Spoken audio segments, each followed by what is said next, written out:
Matthew 13:42. Quick review of last week's big point, because I feel like last week we hit a really good. I was hoping that the way I was setting this up was hoping to have one really strong passage in the same week for conditional immortality and one really strong passage for eternal conscious torment, but the notes just didn't align with the timing. So this week we'll look at the rest of this. We actually might be able to get through the rest of the series, honestly. Last week we looked at Isaiah 66:24 in comparison to Jesus' words when Jesus said there will be, there will be the worm that never dies and things like that. I pointed out that in Isaiah 66, that's the same language that God used when he destroyed physical enemies and he wiped them out. So it seems like Jesus is making a parallel of how God is just going to destroy his enemies, because that's how the language is used in the Old Testament. So that's a really good, strong argument for conditional immortality, or CI, because God's just going to destroy them. And that's what it looks like on that. But today we're going to look at a passage here in a minute that really, I think, is a strong one for ECT, or eternal conscious torment. But first, Matthew 13:42. And throw them into the fiery furnace. In that place there will be weeping and gnashing of teeth. And we see that also the same thing in Luke 13:28, and throw them into the fiery furnace. In that place there will be weeping and gnashing of teeth. So we see this repeated. So this is another stronger passage for eternal conscious torment, right?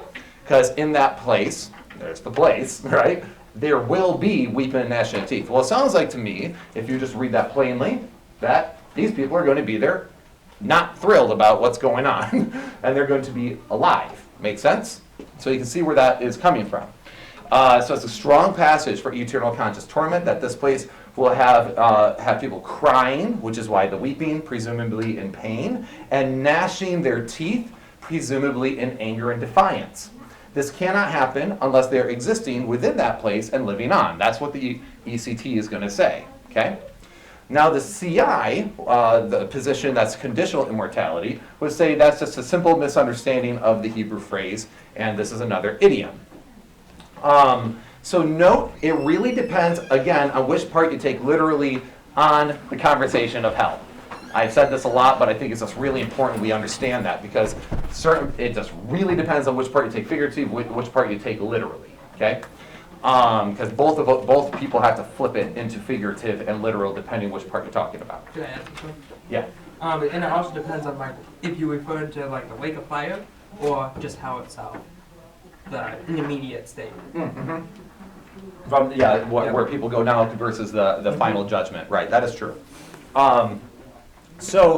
ECT will always take destruction and death more figuratively, saying that it's an ongoing destruction. And again, CI takes things like gnashing of teeth and undying worms as picturesque and figurative. So both take something figurative, just depends who. Make sense? Okay, so now the CI person is going to point out some things how that same language is used. So weeping, gnashing of teeth, okay? Notice this. In Job 16:9, he says, "He has torn me in his wrath and hated me. He has gnashed his teeth at me. My adversary sharpens his eyes against me." So there we see that phrase, "gnashed his teeth at me." It's a Hebrew symbol of people who are angry. Okay. Psalm 37:12, "The wicked plots against the righteous and gnashes his teeth at him." Leviticus 2:16, "All your enemies rail against you. They hiss, they gnash their teeth. They cry, 'Why? We have swallowed her. Ah, this is the day we long for. Now we have it. We see it.'"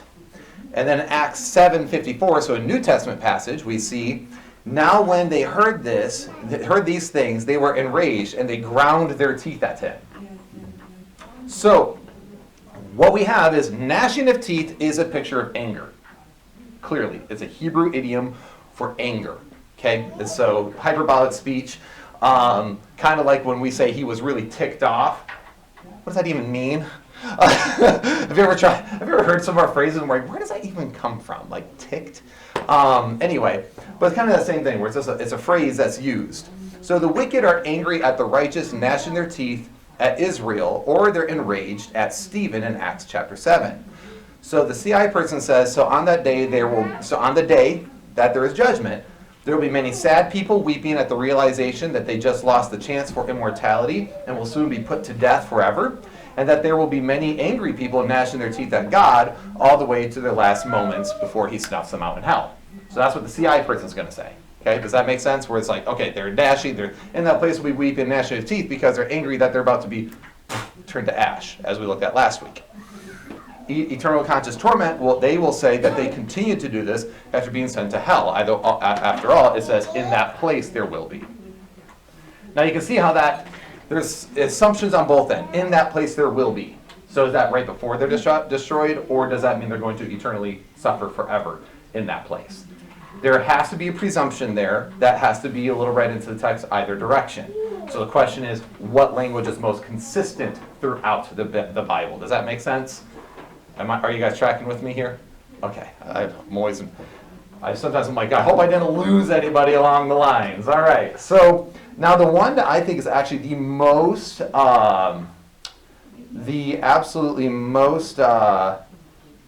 strongest verse for eternal conscious torment is Revelation 14, 9 and 11. For some reason, this thing hates me today, and it's not functioning. It's like, present on external display. I hit it, and it's just like, or no, I don't want to. No, it's usually the TV here. The TV here is jacked. Oh, well, spoilers. All right. All right.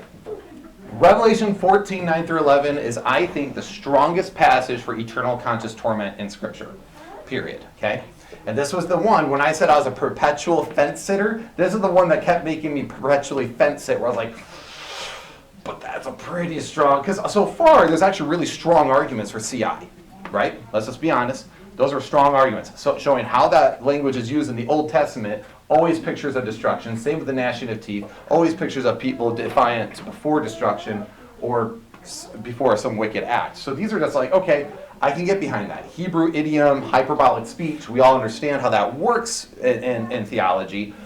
But this is interesting. Let's read this, and then I'll show you the way that people will talk about it. Revelation 14, and another angel, a third, followed them, saying with a loud voice, if anyone worships the beast in its image and receives a mark on his forehead or on his hand, he also will drink the wine of God's wrath, poured full strength into the cup of his anger, and he will be tormented with fire and sulfur in the presence of the holy angels, in the presence of the Lamb. And the smoke of their torment goes up forever and ever, and they have no rest day or night, these worshippers of the beast and its image, and whoever receives the mark of his name. That is a very strong argument, right? Like, let's just be honest, where it's like, and how do you get around that, right? That's actually a really good question. So, because like I said, that's what made me keep being a perpetual fence sitter for a long time. I was like, okay, all these arguments are good, but how do you deal with that? That seems pretty straightforward. So ECT says, read as it reads this as it says, right? The smoke of their torment goes up forever and ever. They have no rest day or night because they're in torment, right? This indicates quite literally that hell is eternal, conscious torment. Again, this is the strongest verse that you're going to find for eternal conscious torment in Scripture. So what about the conditional immortality person? What do they say about this passage? Right? That's a good question. So it's important to note, there's a couple ways you can look at this. One, if we are a pre-tribulation rapture church. Whew, I had to get those words out of my mouth. So this church is pre-tribulation rapture, which means they believe that the church believes that there will be an antichrist who unites the world, right? And there's a rapture, and then the 7 years of tribulation with this antichrist, and then at the end, the great white throne judgment. Are you guys familiar with that eschatology? Are we good? Okay. I'm like, please don't make me do an eschatology class. Fun fact for you. It's my least favorite topic in theology. I know a lot of people like obsessed with Revelation. I'm the exact opposite. I'm like, because if you read like preterism, amillennialism, pre-trib, historical pre-mill, you can actually see where everyone's coming from really strongly. And go, I just don't care. Oh, I'm going to steal the old joke. I'm pan-tribulational. I believe it all pan out at the end. So Christ is coming. The sheep will be separated from the goats at some point, and however it's going to roll is going to roll. That's my general mentality on it. Not saying that anyone's wrong. I'm literally just saying personally it's not a debate that interests me, which it should, and I'm going to. I promise I'll go hammer that out eventually. So you're saying this is what you're fence sitting on? Oh yeah, no. This is one of those topics, once I studied like a 4 Views book, I was like, whoa, that was actually really enlightening. I'm putting that on the shelf. We'll get to that later. But I've always been in pre-trib churches, so I don't really care. I'm like, all right, cool. I'm here for it because I can see most angles. That's neither here nor there. That's a rabbit trail. When we found that rabbit, we killed it dead. All right, so the CI person would say that Revelation 14, 9 through 11 is a Hebrew parallelism referring to utter destruction. So it's important to note that this takes place in front of the angels and the Lamb, who is Jesus, before the great white throne of judgment. So it does not seem they are in hell, nor cast into hell at this point. So it's, because in Luke 19:27 he says, "But as for these enemies of mine, who did not want me to reign over them, bring them here and slaughter them before me." So they are slain before the Lord, but not first without suffering and holy retribution. So this is where the conditional immortality person is going to say, no, there is suffering, right? You're going to be tormented in front of God. There's going to be a moment of pain before you're utterly destroyed. So let's look at this a little bit. Point one, if then the torment with fire, brimstone, and eternal smoke takes place in the presence of the Lamb and holy angels, then it takes place in the presence of believers as well, since we will all be with the Lord by that point. So think about it. Could you be happy for all eternity witnessing excruciating fire and torture of hundreds of millions of lost souls? And will they be forever in the presence of Jesus, as the text in Revelation 14 says? It says they are in the presence of the holy angels and the presence of the Lamb. So that's curious, right? Because the whole point is that you're separated. So that's what that eternal conditional immortality people are going to go, whoa, you're supposed to be separated from God. How are you going to be tormented forever and ever in the presence of God? It's a good point. That's a good point. But what about the word forever? Doesn't the text say torment will go on forever? And the conditional immortality person would say no. Read it very carefully. It clearly says that the smoke will rise forever and ever. Smoke rising forever is much different than torment going on forever. John is using the biblical expression of smoke rising to describe how people then remembered how these people will be destroyed. Today we take pictures and video of our enemies being bombed and their cities set on fire, play it over and over 100 times. But then the enemies of God will be destroyed and it will be actually over. There was no video to review over and over again back then. The preservation of smoke was the only way for them to remember the great event. And that's why it uses that same language. That's an interesting thing. It uses the same language as smoke of Sodom and Gomorrah goes up forever and ever. It's a picture of utter destruction, is what the conditional immortality person is going to say. And that is, again, a strong argument because we're seeing the same, the language is used this way here, so wouldn't it be used the same way here? Because they're all Jewish, right? These are Hebrews that are writing this. Revelation 19:3 says, "Hallelujah, the smoke from her goes up forever and ever." So they're saying it's about finality. That's what is driving it here. One day Babylon will be destroyed, and even in heaven we will never forget God's destruction of that city. Hence, the smoke will rise forever and ever. It's picturesque. Point 3. It is not proper hermeneutics to view the scripture in Revelation 14:10. By the way, I got this from an annihilationist, so I'm just reading what they say. Revelation 14:10, apart from other biblical writers, use it. And not one of them uses it to imply eternal torment. Again, look how Isaiah uses the exact same wording about the city of Edom being destroyed. The smoke thereof shall go up forever, from generation to generation. It shall lie waste. None shall pass through it forever and ever. Isaiah 34:10. And of course, they point out that people can still go walk through Edom today, but it says no one will walk through it forever and ever. Picture of finality. Does that make sense? Are you guys at least picking up on that poetic language, how it can be used? Okay. All right, cool. It's a figurative language. They're saying, denoting that God's work of their destruction will never be forgotten. But here's the thing that I kept tripping up. I was like, okay, cool, but what about the no rest day or night? Right? It says they will have no rest day or night. Sounds like to me, again, awake forever. So I can get around all the rest. So this is what they all say. Since before, there's actually two responses. I'm going to give you what they say, then I'm going to give you what I think would be a better response. So this is before the lake of fire. It makes sense that this is regarding the tribulation period, that they will have no rest because they have taken the mark of the beast.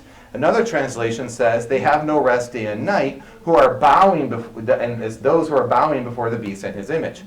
There's a tense change. So this takes place while they are bowing to the beast and worshiping him. So in other words, during the tribulation, they have no rest. It states that the worship is going on in the present tense upon this earth. So to repeat that Revelation 11:1, 14:11, and 16:2 all have the same Greek tense. And they say you have to make them all be acts of worship while upon this earth, likely a picture of their restlessness and their idolatry. So and this is someone who's taking more of a literal approach, right? Someone who's taking more of like a pre-tribulation rapture approach, because that's actually what this guy was saying on there. He's talking about the Antichrist. So I took some notes from him. However, I think, to get a little technical, I think this passage in Revelation 14, 9 through 11 is actually structured to be an introverted parallelism. Now, how many of you guys know what introverted parallelism is? No, okay. Ben? Yeah, AB and then BA instead of AB again. Okay, so yeah, I'm like, I know you do, because I know they talk about that at Grace. I know that for a fact. So this is the way it would be worded.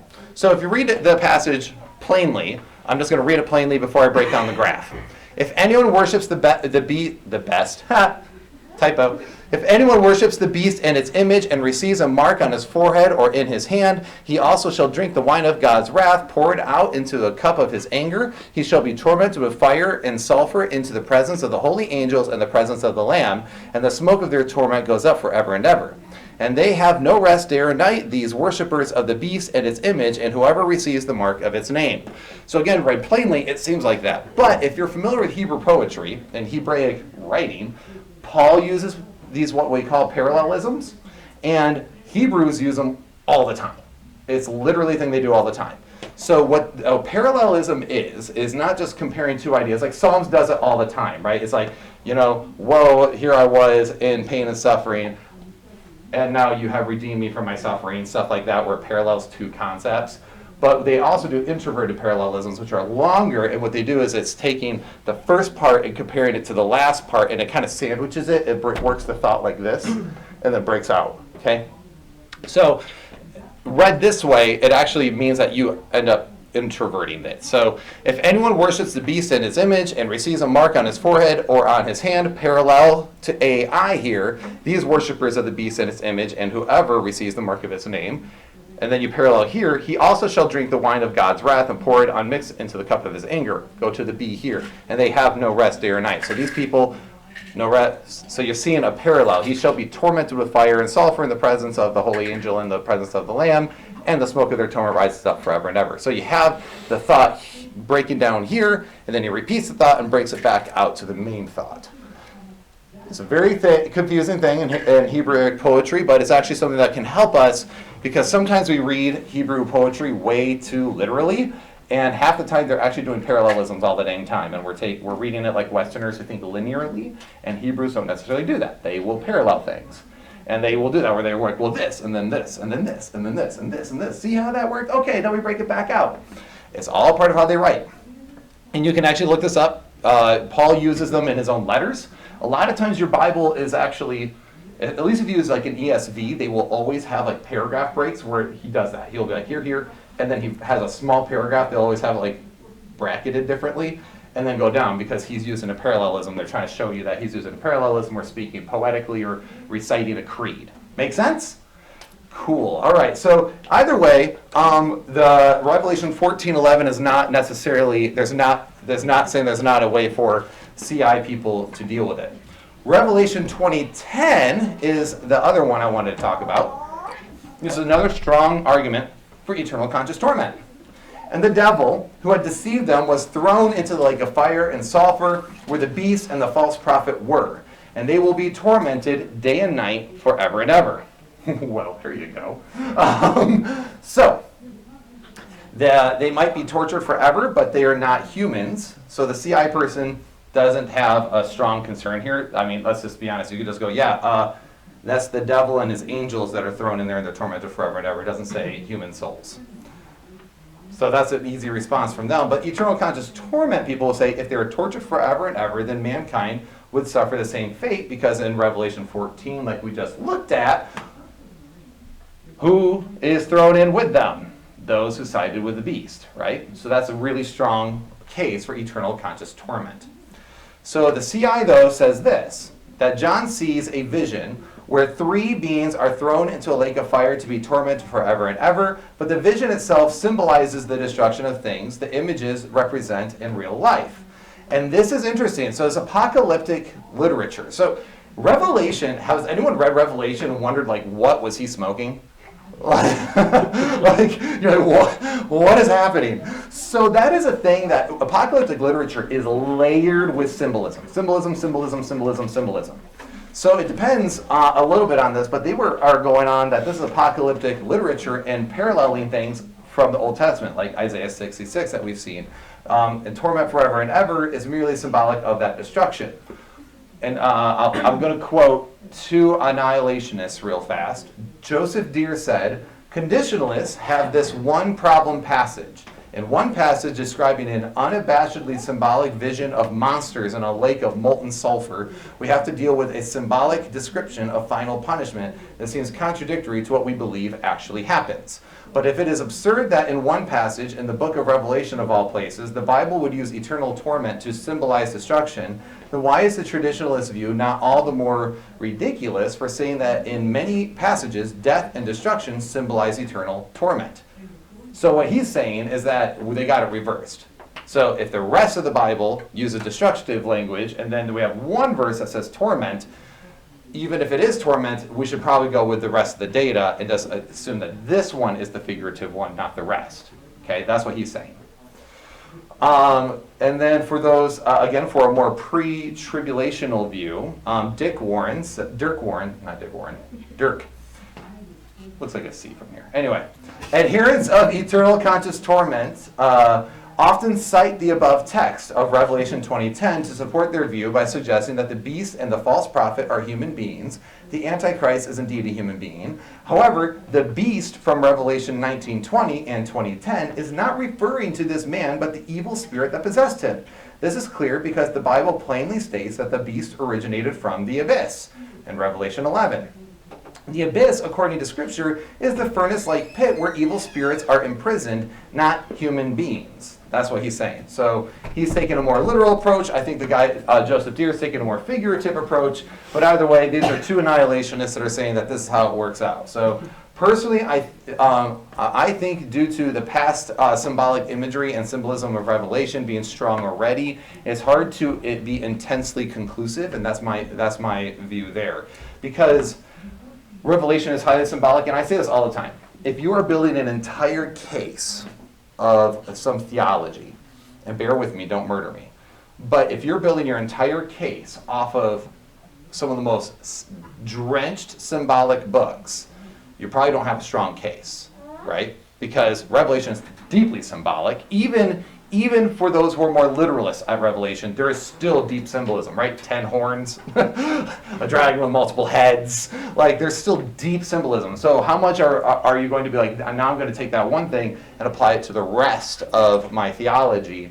I think we just have to be careful on how much we apply it. Same with Psalms, where Psalms uses a lot of poetry, or Song of Solomon. I mean, let's be honest. Is your wife's hair really like that of a sheep, right? Like this. So just be careful on what we take extremely intensely. Well, my wife's hair is like silk. All right. All right. Is it hot in here? I'm just kidding. All right. So, all right. So Luke 16. Do me a favor, turn to Luke 16. So far we've looked at two strong passages for eternal conscious torment.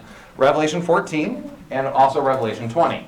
Revelation 20 would be arguing that it's the devil and his angels that are tormented but ultimately destroyed. And Revelation 14 could be a parallelism, or it could be just using multiple figurative language to talk about the destruction, the burning before the utter destruction, because we don't see them cast into the lake of fire until the end of Revelation.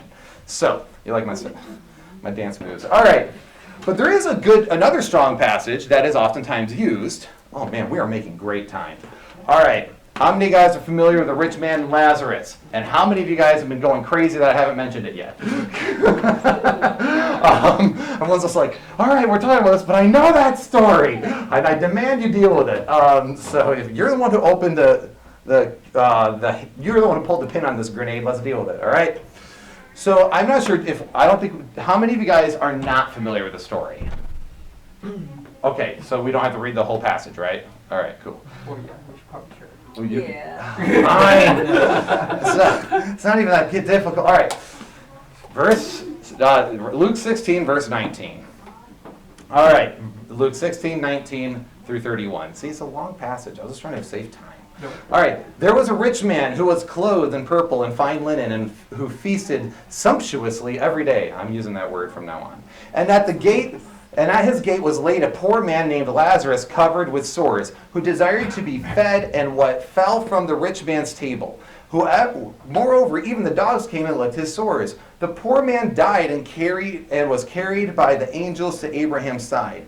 The rich man also died and was buried. And in Hades, being in torment, he lifted up his eyes and saw Abraham far off and Lazarus at his side. And he called out, Father Abraham, have mercy on me and send Lazarus to dip the end of his finger in water and cool my tongue, for I am in anguish in this flame. But Abraham said, Child, remember that you in your lifetime received your good things, and Lazarus in like manner bad things. But now he is comforted here, and you are in anguish. And beside all this, between us and you, a great chasm has been fixed, in order that those who would pass from here to you may not be able, and none may cross from here to us. And he said, Then I beg you, Father, to send him to my mother's house, for I have 5 brothers, so that he may warn them, lest they also come into this place of torment. But Abraham said, They have Moses and the prophets, let them hear them.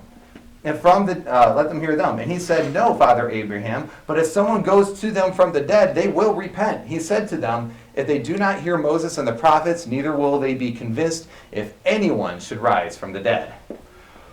Another very strong passage for eternal conscious torment. See, that's the thing. It's like I purposely made sure that we dealt with a lot of the ones that were very strong for annihilationism at the beginning. And then I wanted to make sure at the end we dealt with the ones that were very strong for eternal conscious torment, okay?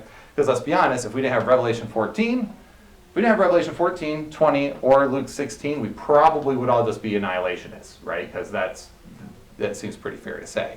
But these passages do cause red flags of going, maybe we're wrong, right? Maybe that would be incorrect. So eternal conscious torment would say that he is clearly raising his eyes up in torment. He desires for a drop of water. This is a clear picture of conscious torment. Right? Straightforward. All right.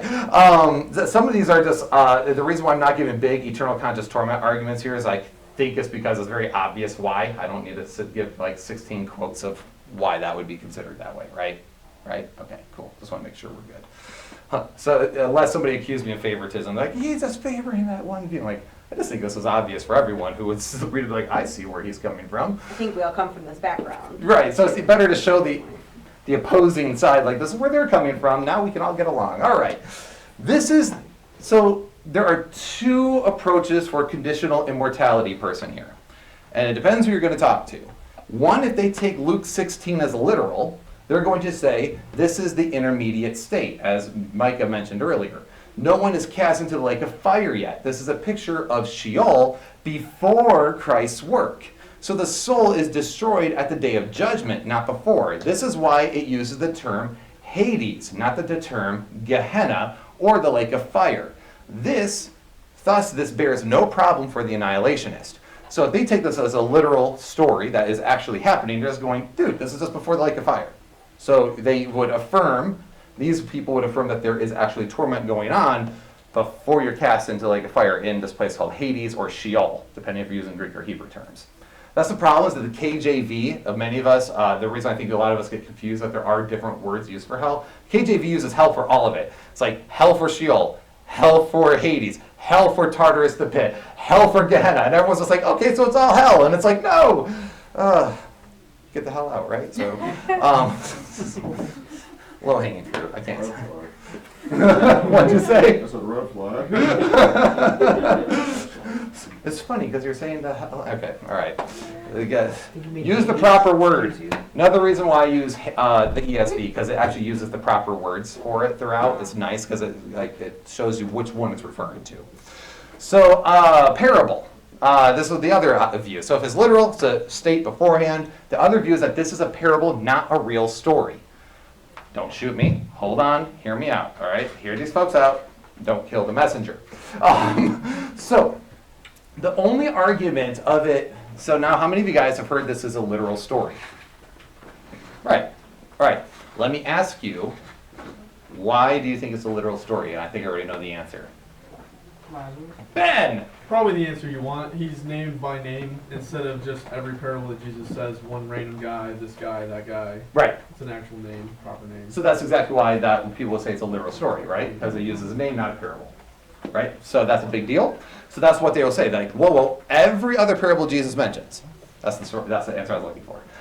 Every other parable Jesus mentions, he never mentions his name. He just says, there was once a man from a Samaritan, there was once a whatever. This one he goes, there was a rich man and a dude named Lazarus. And you go, whoa, okay, that's different. So that's one of the big responses here. However, there actually is a stronger argument here than I had originally thought when I first started digging. So first off, the only argument for this being in favor of it being literal is that Jesus does use a name, Lazarus. And no other parable uses names, right? That's the only argument. That, at least to my knowledge. There could be more. But that, to my knowledge, is the only one I've seen. However, Lazarus means God has helped. So Jesus could be using the name to make a theological point that he will help those who are faithful or in pain. Okay? So that could be why he used the name here. But the four previous stories, and this is actually interesting, the four previous stories in Luke, Luke 15:4, Luke 8, Luke 11, Luke 16:1, are all parables. So leading up to this point, parable, boom, rich man Lazarus, it seems like if he was to be consistent, it would be parable. As opposed to parable. Okay, I'm changing my teaching style, this is a real story. That seems like it'd be jarring and a little bit strange. Or are they? What? Or are they? Maybe there really were 10 virgins. Well, actually, this is gonna actually blow your mind like it blew my mind here in a minute, and I was just like, what? So in the same chapter, Jesus uses the same intro. There was a certain rich man regarding the dishonest manager or steward. Both passages have to deal with the abuse of money and materialism. This is why Jesus calls out their love for money in verse 14. Jesus concludes the parable with its proper moral in place in verse 31. If they do not hear Moses and the prophets, rather will they be convinced if someone should rise from the dead. He is saying they will never listen to him because they don't even listen to Moses and the prophets. Their unbelief is due to their lack of love, for money and their lack of love for God. Matthew says Jesus only spoke to people in parables in Matthew 13:34. If they do not hear Moses and the prophets, neither will they be convinced if someone should rise from the dead. So Matthew says that he speaks in parables. So then it's like, is this the literal story then, or is this a parable? So you see where the people instantly go, okay, well, there's a bunch of parables up to this point. Why is that one unique just because he uses a name, when the name could be saying God helps the poor and the lowly. Hence why he used the name Lazarus. God has helped. It's a good argument. Now here's the part that made me go, oh geez. So everyone buckle up. So Jesus, shocker, was a Jew. What? Everyone I know, shocker. But he was a Jewish rabbi, correct? Jewish rabbi. So as a Jewish rabbi in the first century, he would have to, and there's a reason why he had to wait till he was in his 30s to be in ministry, was because he was trained as a Jewish rabbi. There's this weird idea that people think that Jesus was like this new guy on the block that challenged everything and he brought in a whole new theology. He didn't. He was a Jew. He followed the commandments like everybody else. He only ever got on the Pharisees for having a lack of priority, like when they got mad at him for healing on the Sabbath, right? He was like, no. He never said that Sabbath worship was wrong. He was saying your priorities are wrong, right? You have taken the lesser things of the law and made them the greater things of the law. Because believe it or not, in Judaism, there are greater and lesser things of the law, where we as Christians seem to think all sin is sin is sin is sin. They didn't look at it that way. That's why there's some were capital punishment and some were just pay a fine. Okay? Some were more extreme than others. These are little Christianese things that we oftentimes take with us and we don't realize that that's what we're doing. But after the fall of Jerusalem in AD 70, so this is after Jesus rose from the dead and everything else, the Jews wrote down their oral tradition in what we call the Mishnah. It was studied by the Jews in Babylon and Jerusalem, known as the Gemara. Many of Jesus' parables are actually found in those writings. I'm going to repeat that again. In the Mishnah of the Gemara, a lot of Jesus' teachings are in it. Almost like Jesus was not a Jewish rabbi. He wasn't a Pharisee, that was Paul. There's actually an argument that Jesus could have been a Pharisee of those ranks. But Jesus was, in fact, a trained Jewish rabbi. He was very well taught, okay? Which is why he uses these parables. Think about it. We have stories that we use even today to bring moral points. But every time he quoted one of their famous parables, he almost always put a spin on it toward the kingdom of God. It was this funny little thing he did. So here are some of the parables that we find in the Gemara and the Mishnah. We have a parable of 10 virgins. Parable of the servants who worked different hours but received 1 talent. The parable of the sheep and the goats. We have a parable of the wedding banquet where someone was thrown out for not wearing that which was appropriate. Sound familiar? Mm-hmm. We also, believe it or not, have the rich man and Lazarus. These men, so this means that in the Mishnah, either because they existed before Jesus or they respected Jesus so much that they included them. Okay? Jesus was too controversial to likely be added in. Okay? Like, let's just be honest. They weren't, after AD 70, they weren't too friendly to Jesus' teachings. That's why there's a part in the Talmud where there's some people who are very hostile toward Jesus because of what happened with Christians. Okay? So these could have probably, the likelihood of them being added because they respected Jesus is very low. Okay? But here is from the Mishnah. This is Shabbat 153a. A king who invited his servants to a feast and did not set a time for them to come, the wise among them adorned themselves and set to the entrance to the king's house. They said, "Is the king's house missing anything necessary for the feast? Certainly, the king could invite them at any moment." The fool among them went to attend to their work and said, "Is there such thing as a feast without the toil or preparing for it? While the feast is being prepared, we will attend other matters." Suddenly, the king requested that the servants come to the feast. The wise among them entered before him adorned in their finest clothes, and the fools enter before him dirty. The king was happy to greet the wise ones and angry to greet the fools. The king said, "These wise servants who adorn themselves for the feast shall sit and eat and drink, but those fools who did not adorn themselves for the feast shall stand and watch." But Jesus tells the exact same parable actually in Luke 14 and Matthew 22. But then he rebukes the Jewish leaders with a spin on it. The master invites a certain people, a group of people, to come to this wedding feast. One by one, the invited excuse themselves instead. The master says those who are invited, which are the Jews, were not worthy. They say God sends armies to destroy those murderers, which is what actually happened at the fall of Jerusalem. Then the king invites as many as were found, which were the Gentiles, both bad and good, and he gives them proper clothes. So he actually puts a spin on it, making it about Jew and Gentile. Let's see. I'm not going to talk about the vineyard because I just ended up right there. I think I can wrap this up quick. But here's the thing. In the Gemara, the parable says this. Get this. There was a rich man, which was clothed in purple and fine linen, and fared sumptuously every day. It's even the same word. And there was a certain beggar named Lazarus, which was laid at his gate, full of sores and desiring to be fed, and with crumbs which fell from the rich man's table. Moreover, the dogs came and licked his sores. And it came to pass that the beggar died, and was carried by the angels into Abraham's bosom. The rich man also died, and was buried. Just kind of ends it there. Lazarus is supposed to be a test in hospitality and caring for the poor. The rich man failed the test. The purpose of Jesus telling this parable is not to teach about hell, but to exhort the Pharisees to be more hospitable. After recounting the Jewish parable, he adds on a postlude where two people in Sheol have a fictitious conversation.